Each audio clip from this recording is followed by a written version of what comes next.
আলমগীরের বেতন কত? তুই অনুমতি সারাদিন তোকে মামলা আলমগীরের বেতন কত?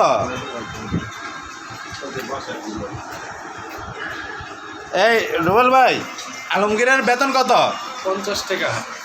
50 টাকা এটা কিন্তু রেকর্ডিং আছে। তুমি ভাবিস না এর মধ্যে একটু বাড়াই দেওয়া যায় না? না হ্যাঁ কাজ করে না বাদাই মে তো আজ আওয়াজে করা ডেলি 10 পিস 12 পিস সিলাই এলায়, না এটা কি মিথ্যা কথা?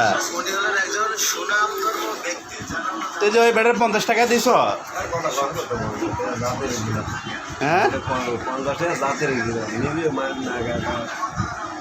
তুই না গায়ে থাকবি, তুই হলে লঞ্চের মালিক, তুই বড় লোক না?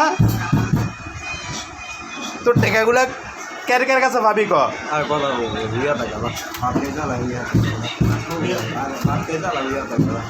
তোর কেমন কি লস ভাড়া লাগে? আরে বাদ খেয়েছি লস ভাড়া লাগে না?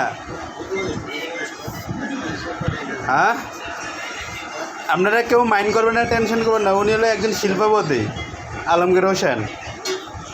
উনি হলো চৌধুরী কি জানি বেসিরিয়া ভাই, তোর বড় ভাই কে জানি? আজিজ মোহাম্মদ ভাইয়ের ছোট ভাই। এটা আজিজ মোহাম্মদ ভাইয়ের ছোট ভাই হয়। আর বেড়ে কি বলতো আই করলে বাদ দে